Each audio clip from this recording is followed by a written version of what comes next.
सभी साध संगत जी, राधा स्वामी जी। आज का विषय गुरु सतगुरु और आप बीती और जग बीती। आज तक हम जग बीती ही सुनते आए हैं, तो इस पे हमें विचार करना है। जग बीती जिन पे बीती, जिन महात्माओं पे, गुरुओं पे, योगी सन्यासी महर्षि आदि ने जो किया सो पाया, वो बीत गया।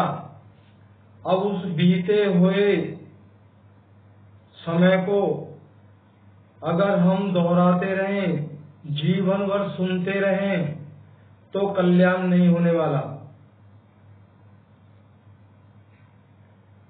तो आज इस सत्संग के माध्यम से लगता है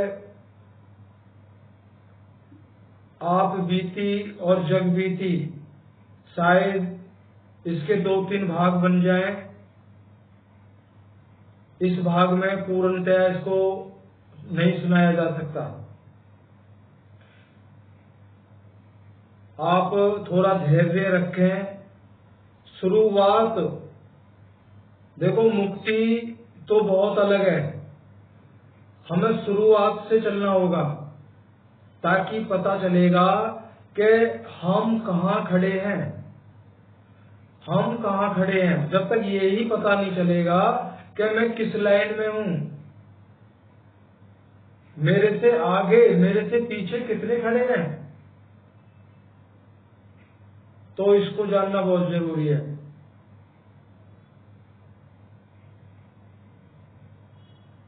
तो आपको शुरू में ही बता दिया जाता है, मेरे अनंत जन्मों के जन्म जन्म के साथी, उनको परम पूज्य बाबा गुरिंदर सिंह जी महाराज की शरण में रहते हुए उन्होंने उस विदेही सत्य को पाया है, जिसको बाबा जी बार बार बोलते हैं कि कोई ही बिरला अपने आप को, जितने बैठे हैं यहाँ सब नाम के सत्संगी हैं, कोई बिरला है जो ये कह सकता है मैं सत्संगी हूँ। हमें उस सत्य का दर्शन किस पड़ाव पे जाके होगा, ये अहम विषय है। उस आप बीती अनुभव के आधार पर ही शब्द बोले जाएंगे। कोई कहानी नहीं सुनानी, किसी अन्य संतों महात्माओं की जीवन परिचय, उनकी योग साधना, उनकी भक्ति कुछ नहीं सुनाना है। केवल 2 ही विषय रहेंगे, गुरु सतगुरु, देही गुरु विदेही गुरु, देह स्वरूप साकार और विदेह स्वरूप निराकार। निराकार बोला जाता है, लेकिन निराकार से भी आगे। क्यों? निराकार सगुण साकार, निर्गुण निराकार से आगे, सार सबद स्वरूप परम पिता परमात्मा। इस सेवक की वाणी में बार बार सतगुरु कबीर साहब का जिक्र आएगा। आप अपने चित्त को रोक के रखना, अपनी सूरत को रोक के रखना। मेरी शकल पे मेरी आवाज अच्छी नहीं है, उस पे बिल्कुल ध्यान नहीं देना है। इसके अंदर 5 महाभूतों के बने हुए इस पंजर के अंदर से कौन बोलता है? जो बोलता है वो सर्व जीवा जून 84 लाख योनियों में जितने भी प्राणी हैं वो एक ही है। आप सबके अंदर, हम सभी के भीतर बोलने वाला सब रूप तो एक है, पिंड सब रूप अलग अलग है। इसलिए सत्य का साक्षात्कार आपको बोला गया है।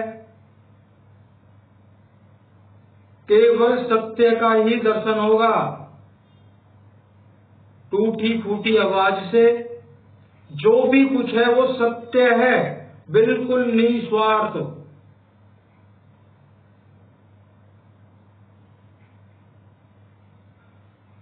कहते मान बढ़ाई कछौ न राखे, ऐसी जुगत लगावे। कहे कबीर या गति का जोगी, बहुर या भवजल आवे। ये सबसे, ये झीनी माया के अंतर्गत आता है। इस विचार को भी हटाना होगा, और ये विचार हटता नहीं है जल्दी से। क्यों? एक ज्ञान में विद्या माया के अंतर्गत आता है, जिसको कहते हैं सूक्ष्म माया। एक मोटी माया, एक सूक्ष्म माया। मोटी माया के अंदर सब कुछ त्याग देता है इंसान, और ऐसा बहुत भी होता है। योगी लोग हैं, राजा महाराजा, सब कुछ त्याग के जो ना अपने वन में चले गए, वहां अपना योग साधना में लग गए। ये आता है मोटी माया के अंतर्गत, अविद्या माया। और जो झीनी माया होता है, मान बढ़ाई।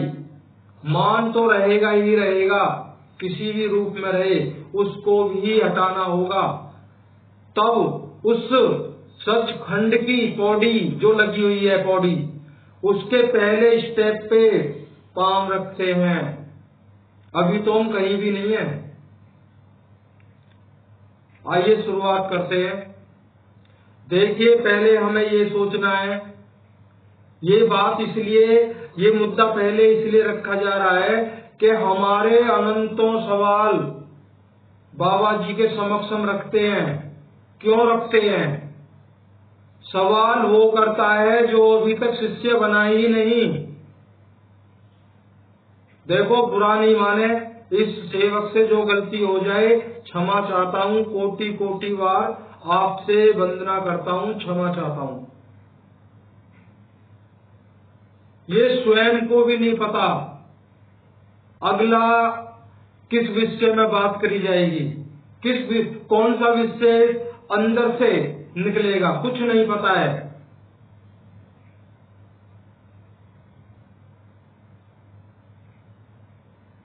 इसलिए बोला गया है सत्य कम से कम 4-5 भाग जरूर बनेंगे। पता क्यों नहीं है? हमारे अंदर वो ताकत ही नहीं किसी को कुछ बता सकें। जब कुछ है ही नहीं तो बताएं क्या? ये ज्ञान और अज्ञान से परे की अवस्था कौन सी है? मुक्ति की पौड़ी जो लगी हुई है, उसके पहले स्टेप पर पैर रखना। कहते हैं ना, ज्ञान किसी न किसी को कांटा लगा होगा जरूर। जब कांटा लगता है जंगल में तो क्या करते हैं? कोई दूसरा कांटा लेते हैं, उस कांटे से उस कांटे को निकाला जाता है। जब कांटा निकल जाता है तो जेब में नहीं रखते हैं, दोनों को फेंक दिया जाता है। ऐसे ही अज्ञान रूपी कांटा हम सभी को लगा हुआ है, और ज्ञान रूपी कांटे से उस अज्ञान रूपी कांटे को निकाला जाता है। जब वो अज्ञान रूपी कांटा निकल गया तो ज्ञान रूपी कांटा हमारे काम का नहीं, और अज्ञान रूपी कांटा वो भी हमारे काम का नहीं। दोनों को हटा दिया जाता है। इसलिए कहा गया है ज्ञान अज्ञान मन बुद्धि प्राण सबसे परे परम पिता परमात्मा है। इन सब की पहुंच नहीं है, ना तो ज्ञान से पहुंचा जा सकता है। आप देखते भी हैं संसार में एक से एक बड़ा ज्ञानी है, लेकिन विधेय आत्म ज्ञान और विधेय स्वरूप एक ही बात है। उसको समझने में उस ज्ञानी के घुटने टिक जाते हैं। इसलिए ज्ञान के द्वारा आप नहीं पहुंच सकते, अज्ञान से नहीं पहुंच सकते। प्राण श्वासों के जाप से नहीं पहुंच सकते। मन की पहुंच नहीं है, बुद्धि से पहुंचा ही नहीं जा सकता। हाँ, एक चीज काम करती है, विवेक। नीर छीर का करे निवेरा, कहे कबीर सोई हंस मेरा। जब ये काम कौन करता है? हंस। उसके अंदर एक विशेषता होती है, वो दूध और पानी को अलग अलग कर देता है। कैसे? दूध को पी लेगा, जो पानी है उसके अंदर उसको छोड़ देगा। ऐसे ही जो विवेकी हंस होता है, किसी भी गुरु की शरण में रह के उसके अंदर विवेक, परमात्मा ने दया कर दी, विवेक जागृत हो गया। वो हर जगह से सत्य को चुन लेता है और असत्य को छोड़ देता है।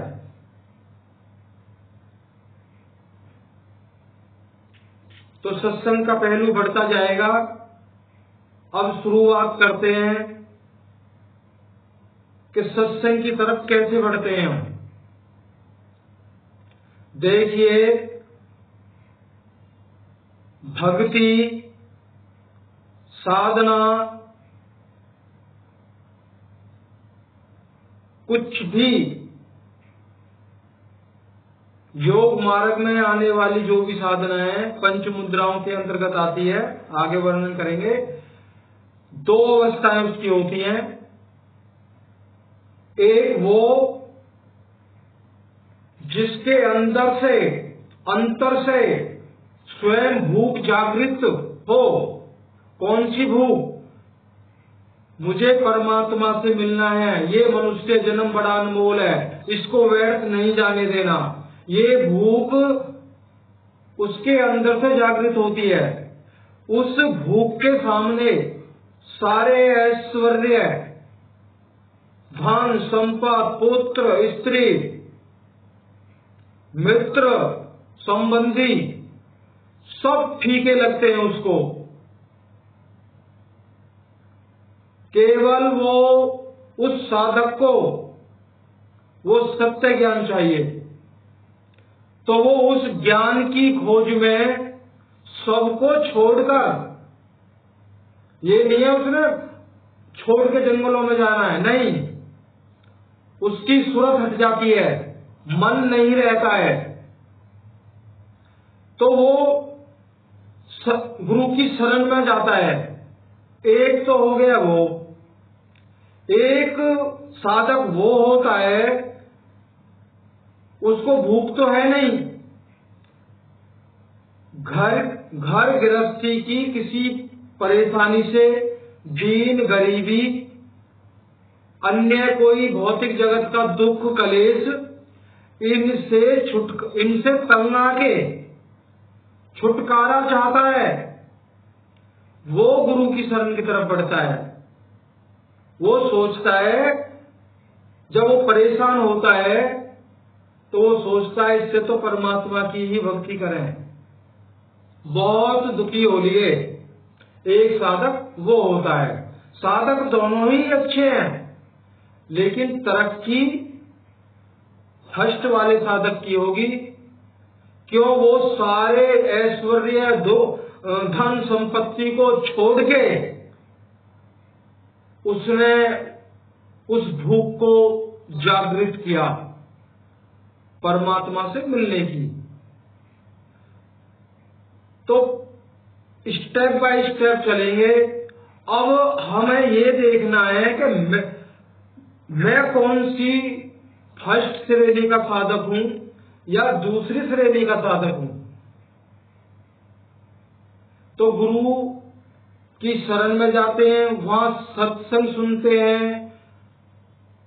गुरु मार्गदर्शक होता है, अंधेरे रूपी ज्ञान को दूर करता है, ज्ञान से हमें प्रकाश का मार्ग दिखाता है। गुरु मुक्ति नहीं दे सकता। इस विशेष को दिमाग में रख लीजिए, देही गुरु से मुक्ति नहीं हो सकती। उस मुक्ति के सत्य मार्ग को लखा सकता है। मुक्ति मार्ग पे आपको स्वयं चलना है, गुरु नहीं चलेगा। ये काम स्वयं करना है। जैसे खेतों में हल चलाया जाता है, हल में 2 बैल जुटते हैं। हारी जो होता है उस हल को पकड़ के उसको साध के रखता है। क्यों? बैलों के पैरों के बीच में वो फाली चलती है। अगर जरा भी डगमगाई तो वो बैलों के पैर को काट सकती है। तो वो साध के हल को पकड़े रहता है, लेकिन खींचना किसको है? खींचना बैलों को है। कहीं मिट्टी हल्की है या कहीं कंकड़ पत्थर आए तो जोर बैलों को लगाना है। साधना हाली का काम है। गुरु हाली है। गुरु साधता है आपकी साधना को। चलना आप ही को पड़ेगा। ध्यान रखिए, नहीं चल सकते कोई, भूल जाइए ना, मुक्ति तो बहुत आगे की चीज है। हम ना इधर के ना उधर के। जो साधना कर रहे हैं ये ब्रह्मांडी साधना है, जो वर्तमान में हम कर रहे हैं। जो भजन करते हैं, ध्यान करते हैं, सिमरन करते हैं,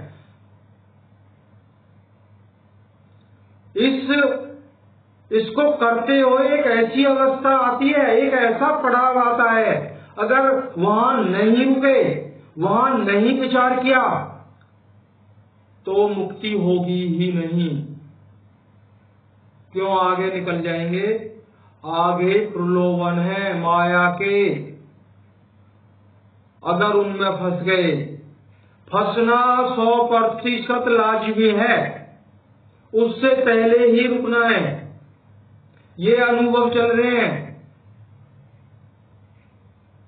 जो मेरे अनंत जन्मों के साथी हैं उनके।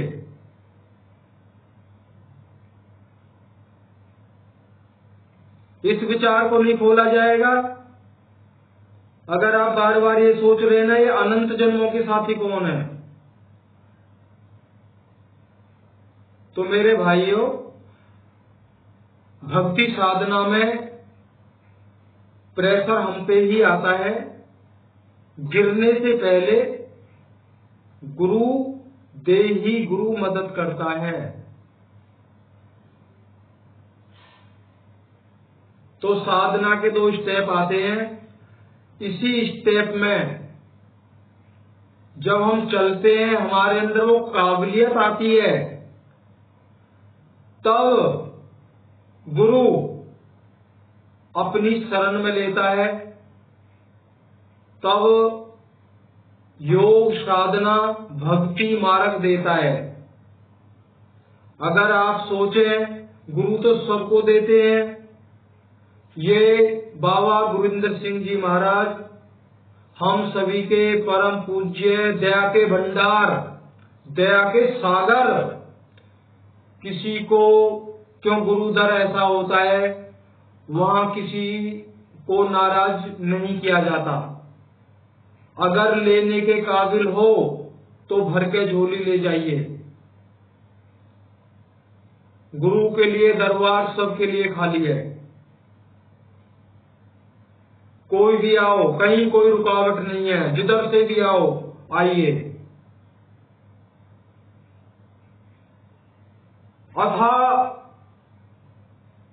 अथाह सागर है, जहां मर्जी बैठो। गुरु का घर पूरी तरह से खाली है, कहीं कोई अड़चन नहीं, किसी प्रकार की कोई दुख तकलीफ नहीं।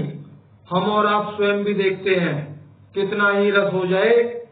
आगरा में भी जो गए हैं मेरे भाई, सबने देखा है, किसी में ताकत ही नहीं है इतने बड़े अथाह उमराव को, संगत के उमराव को कोई संभाल सके। ये गुरु की ताकत है। लेकिन हम सोचे बैठते हैं अंत समय गुरु आएंगे बचा लेंगे, कोई नहीं बचने वाला। बाबा जी ने एक जी के सवाल जवाब में कहा है ना, पूछते हैं ना कि बाबा जी के मेरे शरीर अंत होने पर जो ना आप ही मुझे लेने आना।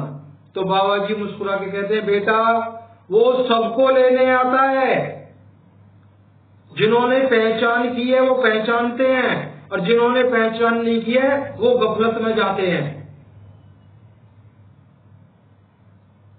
अब विचार ये है सबको लेने कौन आता है? परमात्मा तो अचल है।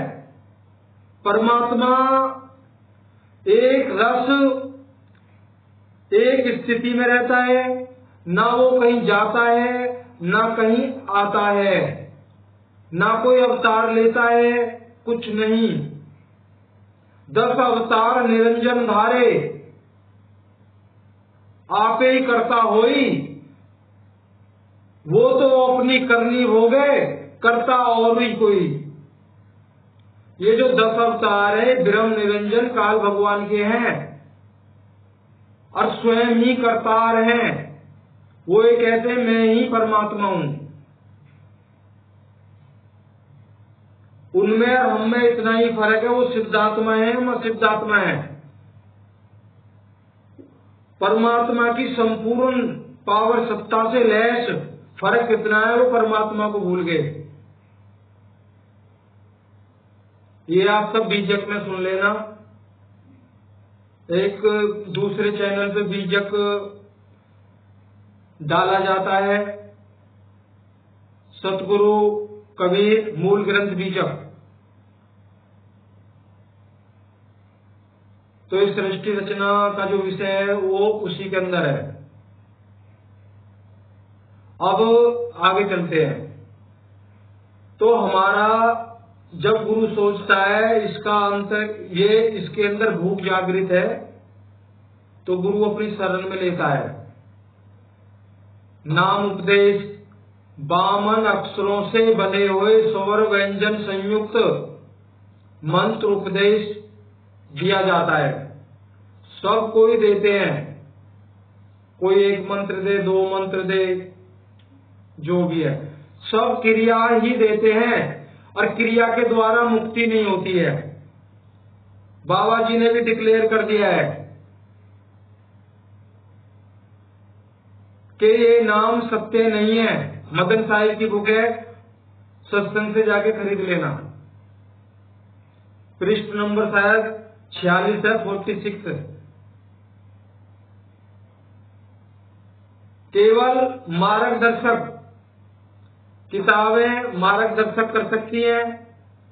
चेतन आत्मा के द्वारा कृत जो भी कुछ है उससे मुक्ति नहीं हो सकती, उसके काबिल बन सकते हैं। 5 नामों के भजन सुमरन करने से उस हमारे अंदर काबिलियत आती है। हमारी ये 5 महाभूतों से बनी हुई शरीर, ये जमीन, ये खेत, इसके अंदर 5 कर्मेंद्रियां, 5 ज्ञान इंद्रियां और एक 11वां मन, ये खतपतवार है। इस भजन सुमरन के द्वारा इसको फाड़ के फेंकना है। इनको मारा नहीं जा सकता, विशेष ध्यान रखिए। सोशल मीडिया के माध्यम से अनंतों सत्संग डालते हैं लोग, स्वार्थवश हो। तो उनका एक स्वार्थ होता है कि मुझे मेरे पैसे आएंगे। बोलते भी है ना लोग कि चैनल को सब्सक्राइब करो, लाइक करो, ये करो, वो करो, ये करो, वो करो। तो दुनिया भर के मन को कैसे काबू में करना है, मन को कैसे मारना है, विषयों को कैसे मारें, ये सब बेकार की बातें हैं। ये क्वेश्चन ही गलत है। इनको साधना ही साधना है, इनको साधना होता है।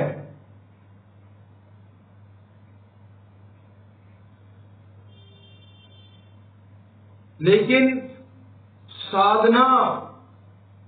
साधने का मतलब सहजता से इनको साधिए। अगर किसी जो कोई घोड़ा होता है, उसको हट से आप उसको काबू में नहीं कर सकते, मन को घोड़ा ही मान लीजिए। अगर आप उसके साथ जबरदस्ती करोगे, हट करोगे, तो मुंह जोड़ हो जाएगा ज्यादा। आप उसको सहजता से सहलाना है, उसको सहलाते हुए उसको मतलब प्यार जताइए, ताकि वो महसूस करे मुझको प्यार कर रहा है। वो धीरे धीरे सहजता से सध जाएगा। तब आप उस पर बैठिए, आपको बिठा लेगा, जहां जाना चाहो ले जाएगा। तो सहज साधना, मुक्ति के लिए सहज साधना, जो क्रिया हम कर रहे हैं, गुरु बताते हैं, वो जानते हैं, ये इस क्रिया के माध्यम से शुद्ध होगा, इसका अंतःकरण शुद्ध होगा। लेकिन हम सेवा करना, सत्संग सुनना, थोड़ा बहुत बैठ गए नहीं बैठे क्यों? आजकल घुटनों से सब परेशान हैं, नहीं बैठा जाता।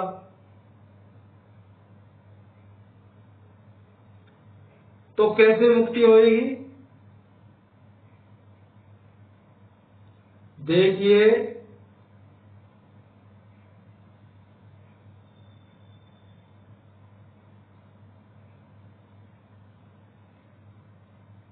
ये अनुभव की ही बात है। आप एक आदत बनाइए, गुरु पे भरोसा रखिए। एक दौड़ है, उस दौड़ से आपको निकलना होगा।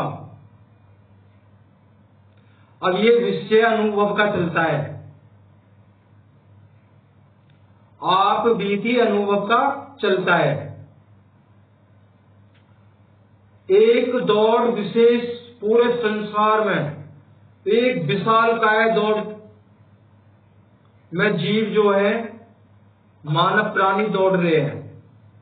किस माध्यम से? सत्संग के माध्यम से।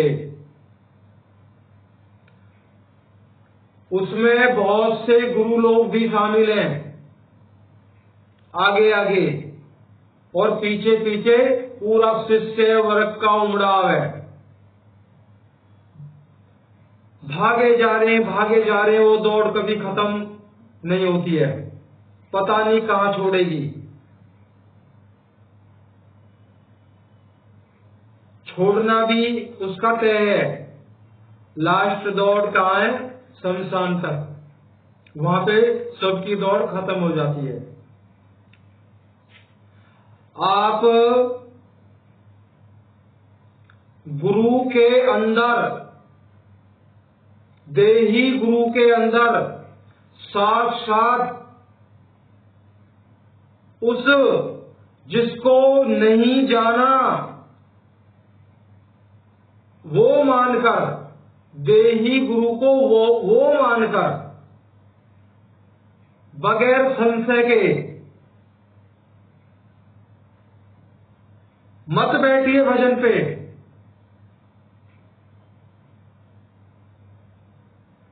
गुरु से लगन लगा लीजिए,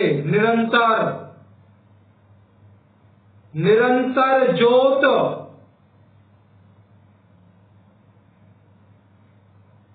अंतर ज्योत, निरंतर वाणी, साचे शब्द सो लिवलाए।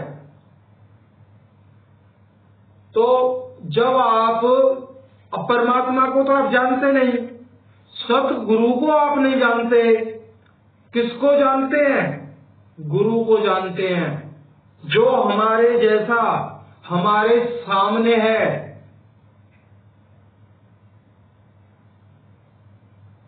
लेकिन भूख क्या होनी चाहिए? बार बार यही करो, हे परमपिता परमात्मा, आपकी दया से मैं इन गुरु की शरण में हूं, मुझे आप चाहिए, आप ही से मिलना है, मुझे नहीं पता कि मैं सही मार्ग पर हूं या नहीं। जब आपके अंदर ऐसी विरह वेदना जागेगी, आप के आंखों से अश्रु धारा बहने लगेगी, तब आप को विवेक की जागृति होगी। उस विवेक के माध्यम से आप सत्य को जानोगे।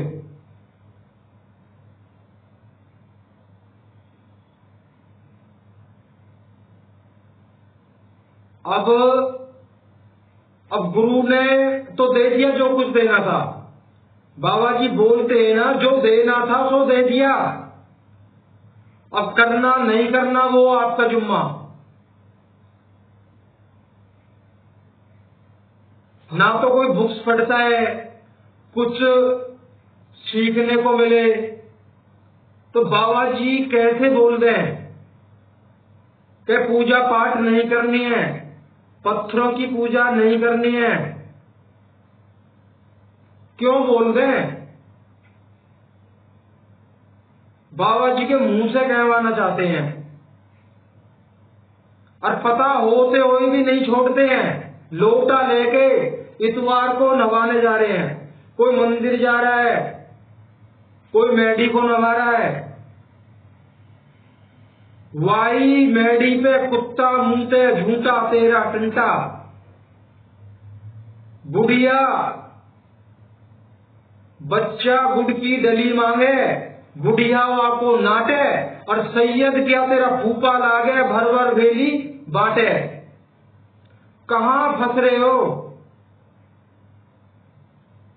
बालक एक बच्चा होता है, ये शब्द है, भोली बुढ़ियारी बिना तो वजन कैसे तर जाएगी। एक बच्चा होता है, वो अपनी दादी अम्मा से कहता, छोटा सा एक गुड़ की ढेली मुझे भी दे दो। बुढ़िया कह रही है ना।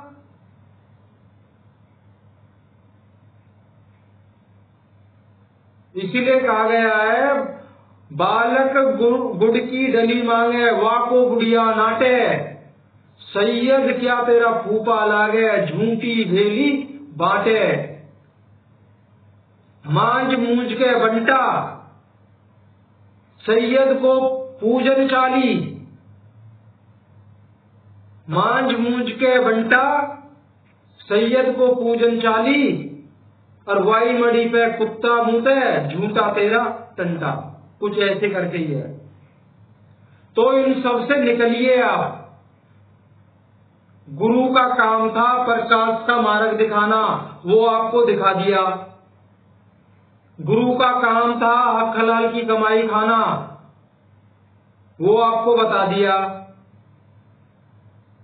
गुरु का काम था सबके साथ नम्रता से पेश आना, वो गुरु ने बता दिया।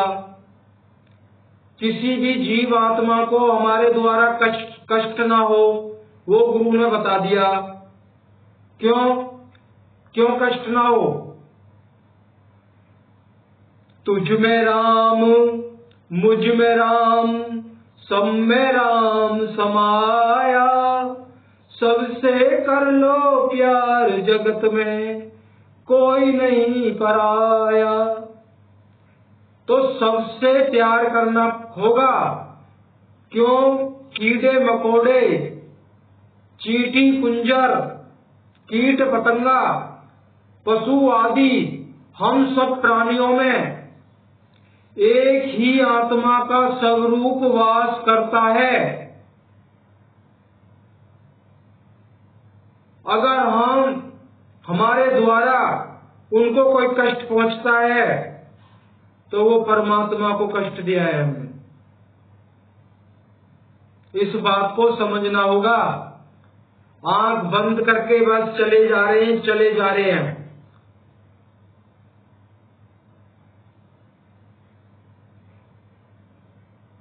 एक अनुभव स्वयं का ये भी सुन लीजिए।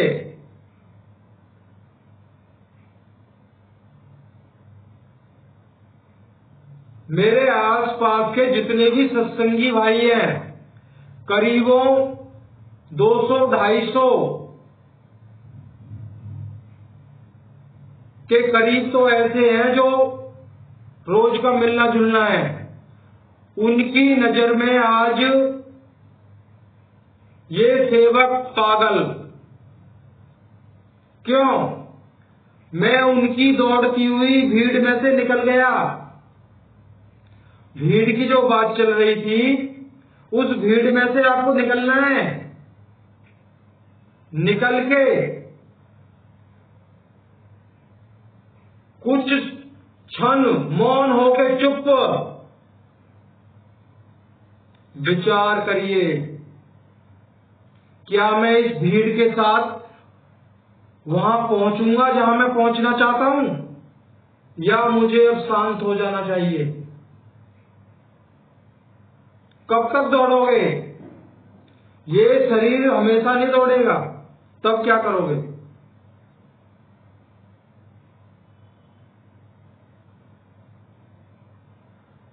तो जैसे ही गुरु हमें नाम उपदेश देते हैं और जब हम भक्ति साधना करते हैं तो 4 वर्ण जो होते हैं, जिसको हमने जातियों में बांट दिया है, मनुष्यों ने बांटा है। 4 वर्ण क्या हैं? पहला वर्ण होता है शूद्र, दूसरा वर्ण होता है ब्राह्मण वैश्य, और तीसरा क्षत्रिय, और चौथा ब्राह्मण।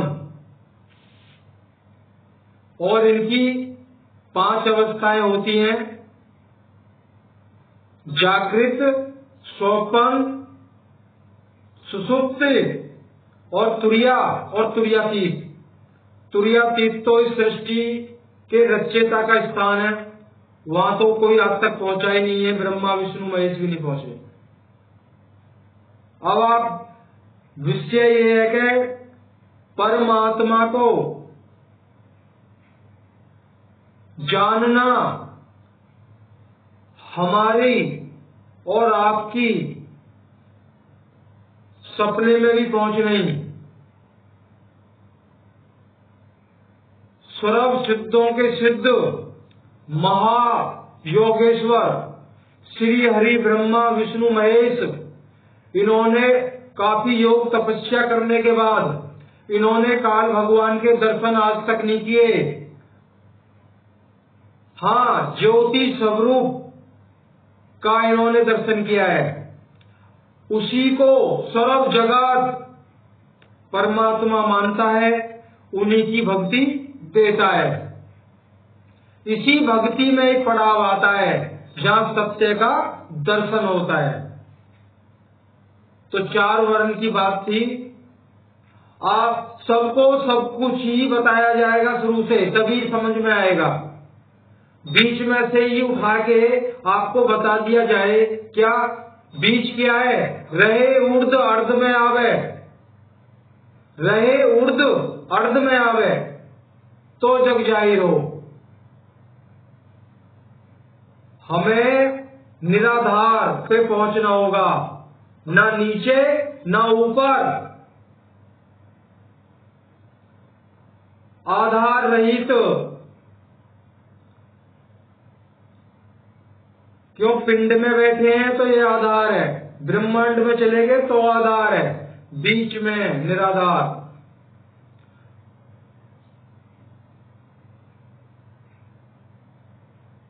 अर्ध मढ़ैया छावे, अर्ध बीच में अपनी मढ़ैया छानी है, वहीं पर सत्य का लखाव होगा। तो पहला वर्ण होता है वैश्य, शूद्र। शूद्र कौन होता है? हम शूद्र श्रेणी के साधक हैं, ये समझ लीजिए अभी आप। शूद्र गुरु की शरण में रहता हुआ, गुरु के द्वारा बताई गई भक्ति साधना को करता हुआ, वहां सत्संग घर में सेवा, अनंत प्रकार की सेवा करता हुआ साधक चलता है, वो होता है शूद्र श्रेणी का साधक। जब वो साधना करते करते कमाई इकट्ठी करने लगता है, भक्ति की कमाई इकट्ठी करना शुरू होने लगती है, तो वो उसकी दूसरी अवस्था होती है, वो अवस्था होती है वैश्य, बनिया की। बनिया व्यापार करता है ना, तो वैश्य कहा गया है। तो वो वैश्य दूसरी अवस्था होती है, वो साधक दूसरी अवस्था में आता है, तो उसको वैश्य कहा जाता है। जब उस भक्ति का लेवल बढ़ता बढ़ता बढ़ता और विषयों का लेवल घटता रहता है, मान लो सदता रहता है और मन नीचे आता रहता है और भक्ति बढ़ती रहती है, वो तीसरी अवस्था में जब पहुंचता है साधक, उसको बोला जाता है क्षत्रिय। क्षत्रिय किसको कहा जाता है आज के समय में? जो सूरमा हो, बहादुर हो, जो बॉर्डर पे लड़ता हो, अपने सामने हो रहे अत्याचार को मिटाने की क्षमता रखता हो, उसको क्षत्रिय कहते हैं। तो यहाँ सबसे बड़ा क्षत्रिय कौन है? जिन्होंने मार मन डाला उन्हीं को सूरमा कहना। गुरु का ध्यान कर प्यारे, बिना इसके नहीं छूटना। यह बैरी बड़ा, यह बैरी बड़ा बैरी है मन घट में, इसका जीतना कठिना। जिस कठिन मन को जिसने जीत लिया वही क्षत्रिय है, वो साधक क्षत्रिय कहलाता है उस समय। अब क्षत्रिय के बाद में चौथी जो अवस्था है वो किसकी है? ब्राह्मण। ब्राह्मण कौन होता है? जो ब्रह्म है, जिसकी सूरत समाहित हो जाती है। ब्रह्म में समाहित होने का होता क्या है? अनहद शब्दों को सुनना, उस ज्योति को ज्योति प्रकाश को देखना,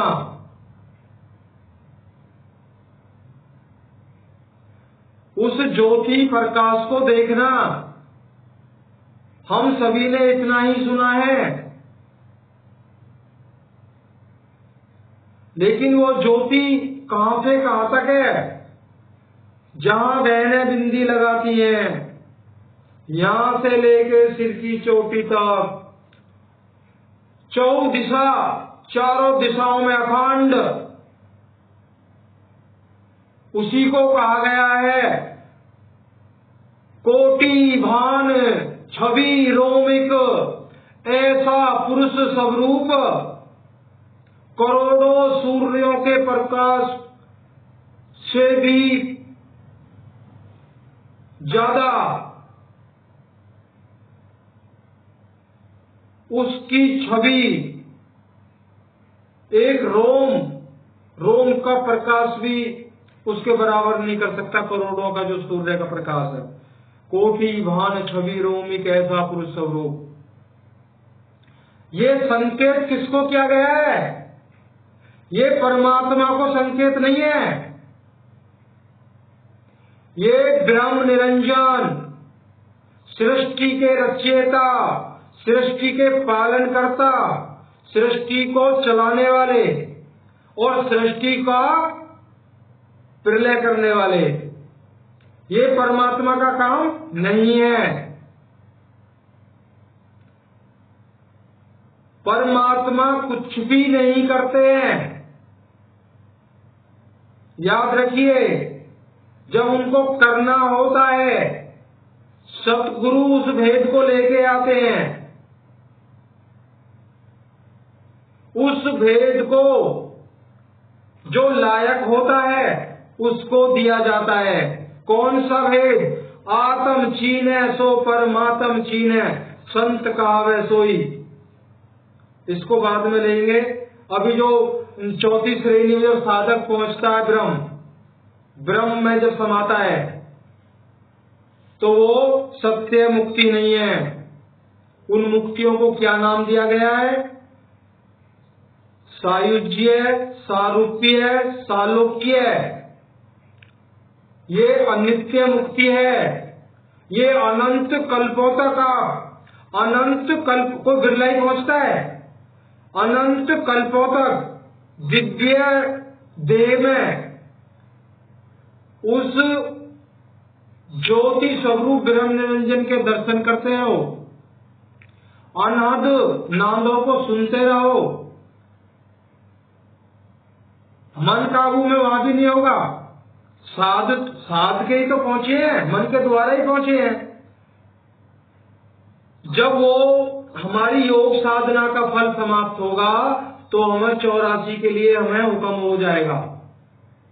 आपकी समय सीमा जो निर्धारित थी वो समाप्त हुई, अब आपको 84 में जाना है।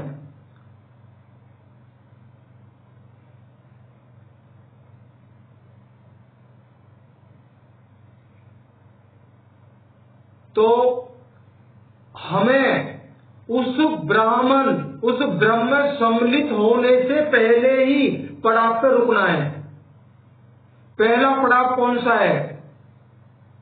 जिस भाई ने और जिनके साथ ऐसा हो गया है वो इस बात को मानेंगे। जिस मेरे प्यारे भाई की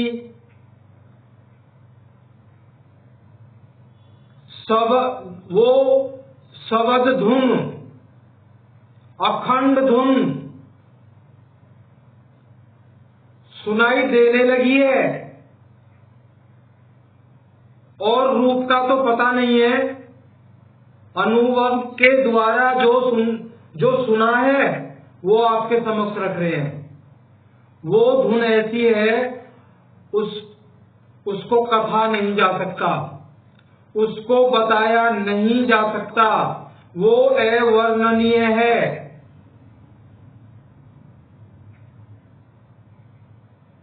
हाँ, इतना कहा जा सकता है, आप किसी के मनोबल को बढ़ाने के लिए भक्ति साधना में अगर कोई परेशान है आप उसको बता दीजिए, बिल्कुल फर्क नहीं पड़ने वाला। वो निरंतर 24 घंटे, और जो अनुभव से जो सामने आया है धुन का विषय, वो ये आया है, अगर आपके अगल बगल कहा तो ये जाता है कि उस धुन को सुनने के लिए योगी लोग अपनी सूरत को, अपने चित्त को एकाग्र करते हैं तो वो धुन सुनाई देने लगती है। लेकिन अनुभव के माध्यम से जो सुनने में आया है वो ये आया है, वो 24 घंटे निरंतर तेलवत धारा उसको बोला जाता है। आप कोई भी तेल को जैसे गिराओगे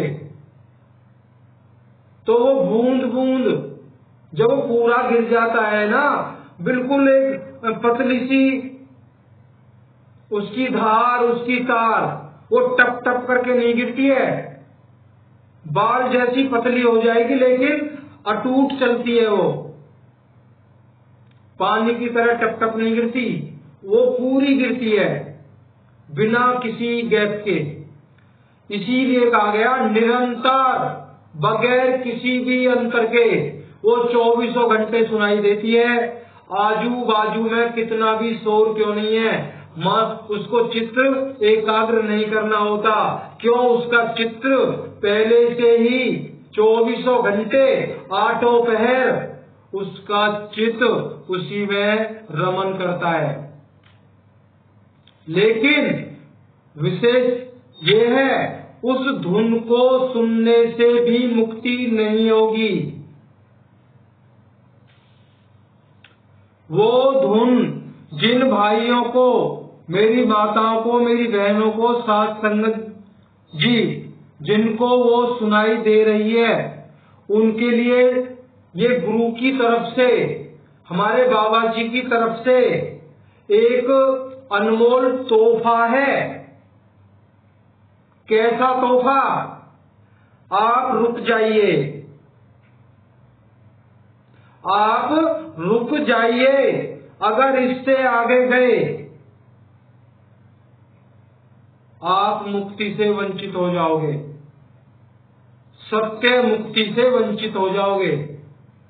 क्यों? आगे विद्या माया का बहुत बड़ा माया जाल है। वहां अनंत प्रकार के धुनात्मक शब्द सुनने को मिलेंगे आपको। जो पांचों नाम हैं हमारे, ये 5 ब्रह्म मुख्य ब्रह्म हैं। याद रखिए, 5 नाम मुख्य ब्रह्म हैं। इनका उच्चारण किसने किया? ज्योति स्वरूप ब्रह्म निरंजन ने। वाणी में आता है, कबीर साहिब की वाणी में आता है, सतगुरु बताते हैं बीजक में, फिर थमे ब्रह्म इच्छा से, फिर थमे ब्रह्म इच्छा से पांचों शब्द उचारा, सो अंगारंकार निरंजन शक्ति और ओंकारा। इन पांचों ब्रह्म सर्वप्रथम, सबसे पहले इस सृष्टि रचना से पहले, जब कुछ नहीं था, शून्य में केवल एक चेतन आत्मा थी, जिसको बोला जाता है काल भगवान ने 70 युग तपस्या की। वो तपस्या नहीं थी, परमात्मा से जैसे ही अलग हुए वो अचेत अवस्था में पड़े रहे अनंत युग। चलो, ये तो सृष्टि रचना का विषय है। तो पांचों शब्द का उच्चारण हुआ। अगर इससे आगे गए तो उसमें उलझ जाएंगे। जिनके अंदर बार बार बचपन से ये भूख जागृत है, ये मेरा जन्म, वो बार बार रोता है कि मेरा ये जन्म अखारक न चला जाए, परमात्मा से बार बार गुहार लगाता है, गुरु से बार बार गुहार लगाता है, तो परमात्मा सतगुरु रूप में, बाबा जी कहते हैं ना, शब्द गुरु सुरत धुन चेला। तो उस सार शब्द स्वरूप में, सतगुरु के रूप में गुरु वहां हमारे सत्य प्रेम को देखते हैं, तब तो वहां पे रोकते हैं, छत्री वाली अवस्था पे रोक देते हैं। उससे आगे गए तो माया के जंजाल में फंस जाएंगे। वहां अधर्म मडैया छावे, रहे उर दर्द में आवे। तब सतगुरु जो विदेह स्वरूप है, वहां तक तो हम पहुंच गए। वहां तक साधक को पहुंचना है, आपको अधर तक पहुंचना है, पिंड और ब्रह्मांड के अधर। सतगुरु आपको खींच ले जाएंगे काया से बाहर। काया से बाहर क्या? आत्म, ये शब्द आपने अनंतों बार सुना है। आत्म चीन है सो परमात्म चीन है। आप अपने विदेह स्वरूप, मैं कौन हूं, आत्मा का विदेह स्वरूप में रमन करते हुए उस परमात्मा को जानेंगे। आत्म चीन है सो परमात्म चीन है। इससे आगे क्या है? संत कहा वह सोई।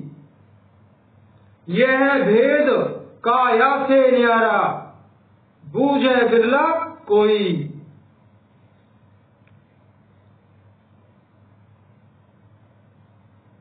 यहां पे सत्य का लखा होता है।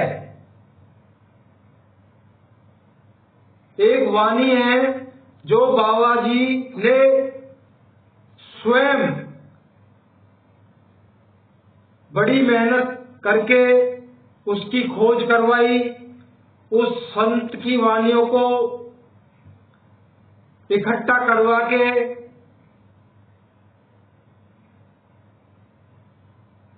संत का नाम है मदन साहिब। तो उन्होंने एक वाणी है, बड़े हजूर बाबा जी सावन सिंह महाराज जी भी शब्द को लिया करते थे। सोई गुरु पूरा कहलावे जो दो अक्षर का भेद लखावे, एक छुड़ावे एक मिलावे तो निशंक प्राणी निज घर को जावे। अब यहां से सत्य का लखाव होता है।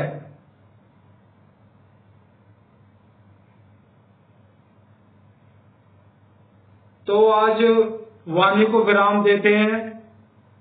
अब इतना जो कुछ हमने जाना, अब इतना समझ लीजिए, गुरु साहिबान की दया से कृपा से पहले भेद को हमने जाना।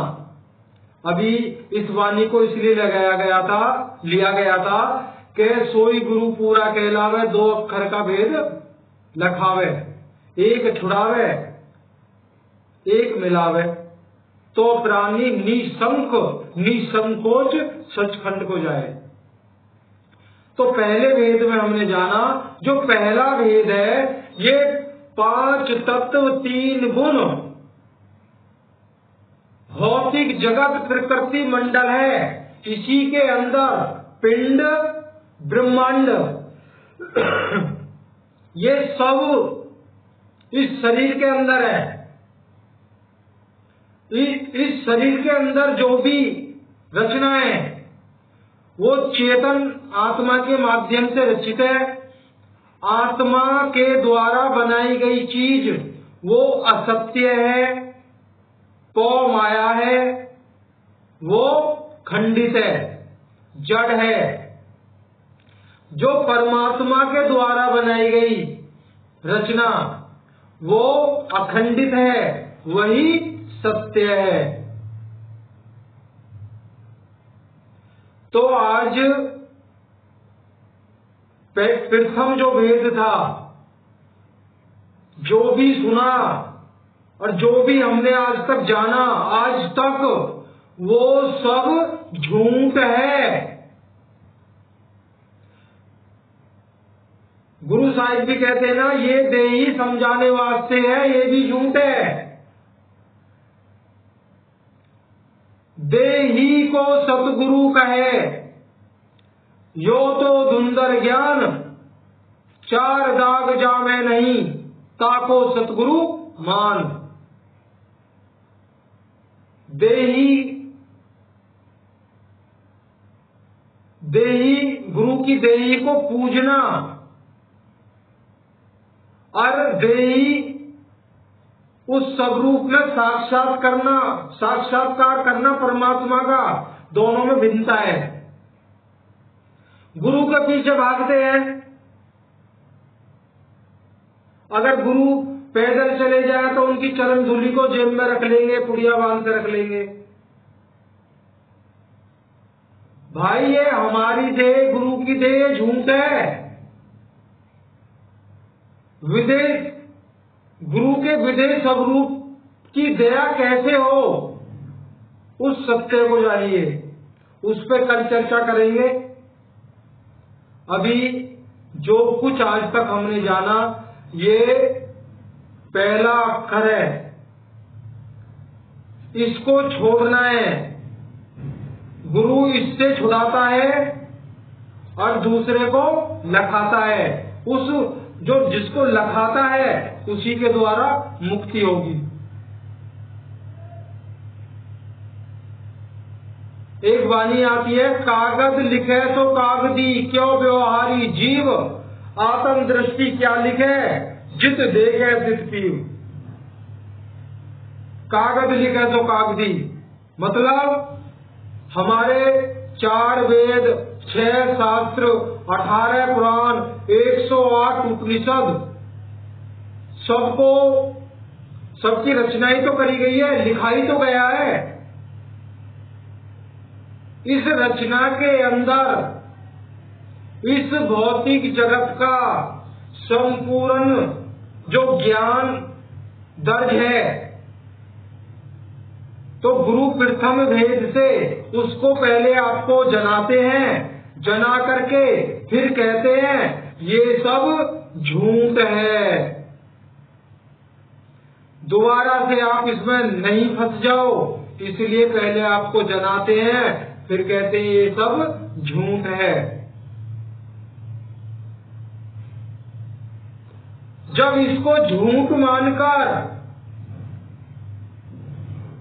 ये विशेषता अनुभव के द्वारा साबित हुआ है, सबको जब झूठ मान लिया, अच्छी तरह से सोचकर विचार के जब बिल्कुल निर्णय ले लिया, अब देखा जाएगा जो होगा।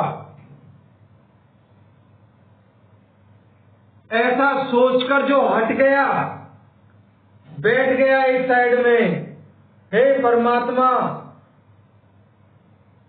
अब आपके उस दूसरे भेद का इंतजार है। छोड़ दिया मैंने इस दुनिया को, छोड़ दिया इस दुनिया की सारी क्रियाओं को,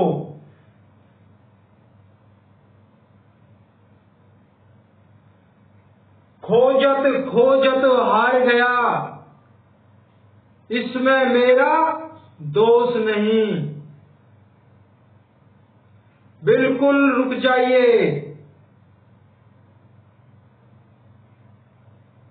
बाइबल में जीसस क्राइस्ट ने कहा था जो अंतिम होगा वही मेरे प्रभु के दरबार में सबसे आगे होगा।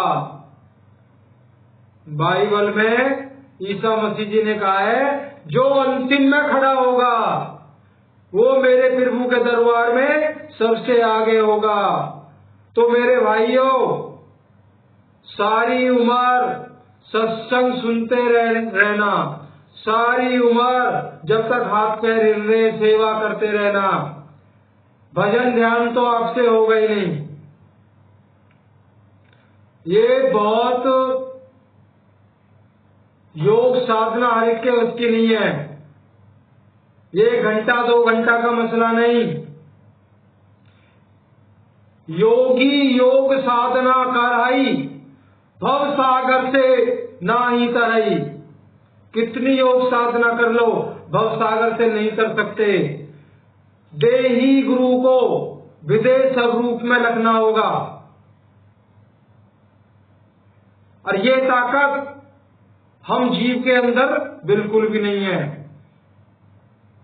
लखाने वाले की दया कैसे मिलेगी, इस पे विचार करिए।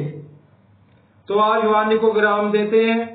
यहीं से अब सत्य की तरफ आगे बढ़ेंगे। अभी सत्य को खोला नहीं गया है, अब सत्य की तरफ आगे बढ़ेंगे। जो भी मेरे सत्संगी भाई हैं या अन्य किसी सत्संग के सत्संगी भाई हैं, सभी को सेवक की तरफ से राधा स्वामी, सतनाम, साई बंदगी, जो भी जो बोलता है उन्हीं को उन्हीं लफ्जों में सेवक की तरफ से प्रणाम। तो जिन भाइयों को अच्छा लगा है जरूर सुने, जिन भाइयों को नहीं अच्छा लगा है उनसे भी कोई गिला शिकवा नहीं है, ये उसकी कृपा है। यहाँ तो सेवक का काम है निस्वार्थ, बिना किसी स्वार्थ के सतगुरु के शब्दों को बोलना भी नहीं कह सकता। क्यों, शुरू में ही बता दिया है, पता ही नहीं लगता क्या बोलना है। कुछ बोलने से पहले सोचा जाता है, उसको बोला ही नहीं जाता। वो अब बाद में ध्यान आएगा, अरे ये तो बताना ही नहीं, ये तो बताया ही नहीं बता सकते। जो वो बुलवाएगा वही बोला जाएगा, और जो सुनवाएगा वही आप सुनोगे। हमारी और आपकी दशा एक छोटे से वृत्तांत से समझ लीजिए। कोई नहीं, वीडियो लंबी हो गई है, कुछ दिक्कत आती है, जब वीडियो लंबी हो जाती है वो अपलोड नहीं होती जल्दी से। चलो, कराने वाले वही हैं, अपना कुछ नहीं है। तो एक सत्संगी, बड़ा प्रेमी, विरही जीव, जिसको कहें निर्विकार, उसके अंदर कोई विकार ही ना हो, 24 घंटे अपने गुरु के स्वरूप में मस्त। और वो क्या करता था, वो हॉर्टिकल्चर की सेवा थी। खुरपा दराती हमेशा उसकी साइकिल पर टंगे रहते थे, घर भी, और जब सेवा में जा रहा है तो भी, कहीं बाहर जा रहा है तो भी। अब उसके अंदर एक इच्छा पैदा हो गई, काश मैं भी सत्संग सुनाऊं।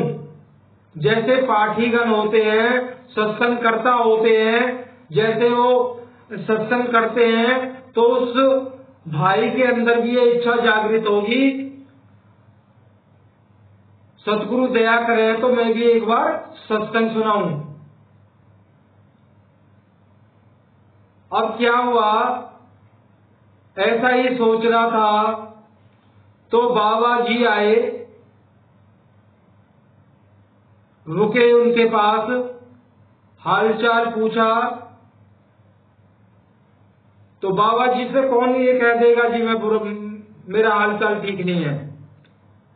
जब दयालु सामने खड़े हैं, क्या चाहिए। तो फिर बाबा जी ने कहा, आपकी कोई इच्छा है। तो बेचारा गिड़गिड़ा के बोला कि सतगुरु, मेरी इच्छा तो कोई भी नहीं है, पर मैं एक बार सत्संग करना चाहता हूं। वान की चलो ठीक है। अब उसके दिमाग में क्या था, अब ये विशेष बात है, उसके दिमाग में ये था कि पहले ये जो सत्संग करता होता है, ये स्वयं नहीं बोलता, पहले बाबा जी बोलते हैं, उसको सुन के ये संगत को बोलता है। इतना ऊंचा दर्जा सत्संगकर्ता को दिया जाता था और जाता है, क्यों सत्संगकर्ता से ही प्रवचनों के द्वारा संगत पे असर भी पड़ता है। अगर वो कुछ अनाप शनाप बोल दे तो वो ठीक नहीं होगा। अब क्या हुआ, बाबा जी की कृपा तो थी, तो किसी नजदीकी सेंटर से फोन आ गया, छोटे सेंटर जो होते हैं, फोन आ गया कि भाई आपके वहां एक माली है, उसको सत्संग की सेवा मिली है, सत्संग करने की, उनको भेज दो। और उनको भेज दिया। अब वो बेचारा अपना खुरपा दराती लेके अपना पहुंच गया और वो बैठ गया वहां। अब कपड़े भी उसके जैसे थे वो आप समझ ही गए। अब बैठा रहा वहां, और वहां पे इंतजार होने लगा कि समय होने वाला है, सत्संग करता अभी नहीं पहुंचा। उन्होंने दोबारा फिर फोन किया, उन्होंने की जी उनको तो निकले बहुत देर हो गई है, देखो वहां पे उनका फला नाम है, आप पूछिए, इधर उधर हो गई। तो उन्होंने पूछा, वो सामने बैठे थे, जी मेरा ही नाम है। कह रहे आप सत्संग करोगे? बंदिया जी ठीक है। समय हो गया सत्संग का, स्टेज पे बैठ गए, पाठी जी ने शब्द लिया और वो चुप बैठे रहे, मौन बन गए। पाठी जी ने सोचा शब्द समझ में नहीं आया, पाठी जी ने दोबारा से फिर रिपीट किया, वो फिर चुप रहे। उसके बाद में पाठी जी ने तिवारा रिपीट किया। जब नहीं बोले तो पाठी जी ने कहा जैसा आता वैसा बोलो, आराम से। अब वो जैसा भी उनके दिमाग में आता गया, मालिक ने जो उनको बुलवाया जैसा भी, वो अपना सुना दिया सत्संग। तो आ गए। अब सत्संग हो गया, सब हो गया, कोई गिला शिकवा नहीं। अब फिर अपनी सेवा में था वो। तो बाबा जी फिर आए। तो बाबा जी कह रहे सत्संग कर आए आप? तो नहीं बोला। कह रहे मैं आपसे पूछ रहा हूं आप सत्संग करके आए? कह रहे क्या करके आता? आप बोले ही नहीं। क्या कहकर सत्संग क्या करके आता? मेरी तो वहां बेइज्जती होगी। कह रहे आप बोले ही नहीं। तो बाबा जी कह रहे मैं कब बोलता हूँ? कह रहे जब सत्संग करता है तब आप बोलते हैं, फिर वो बोलते हैं। तो बाबा जी ने उनकी पीठ थपोरी। तो मेरे भाई ऐसा भोला बनना होगा। एक पागल में और एक गुरु में और एक सच्चे शिष्य में कोई भिन्नता नहीं। वाणी को विराम देते हैं। राधा स्वामी जी। अगला भाग आएगा, जरूर सुनिएगा। जय गुरु महाराज।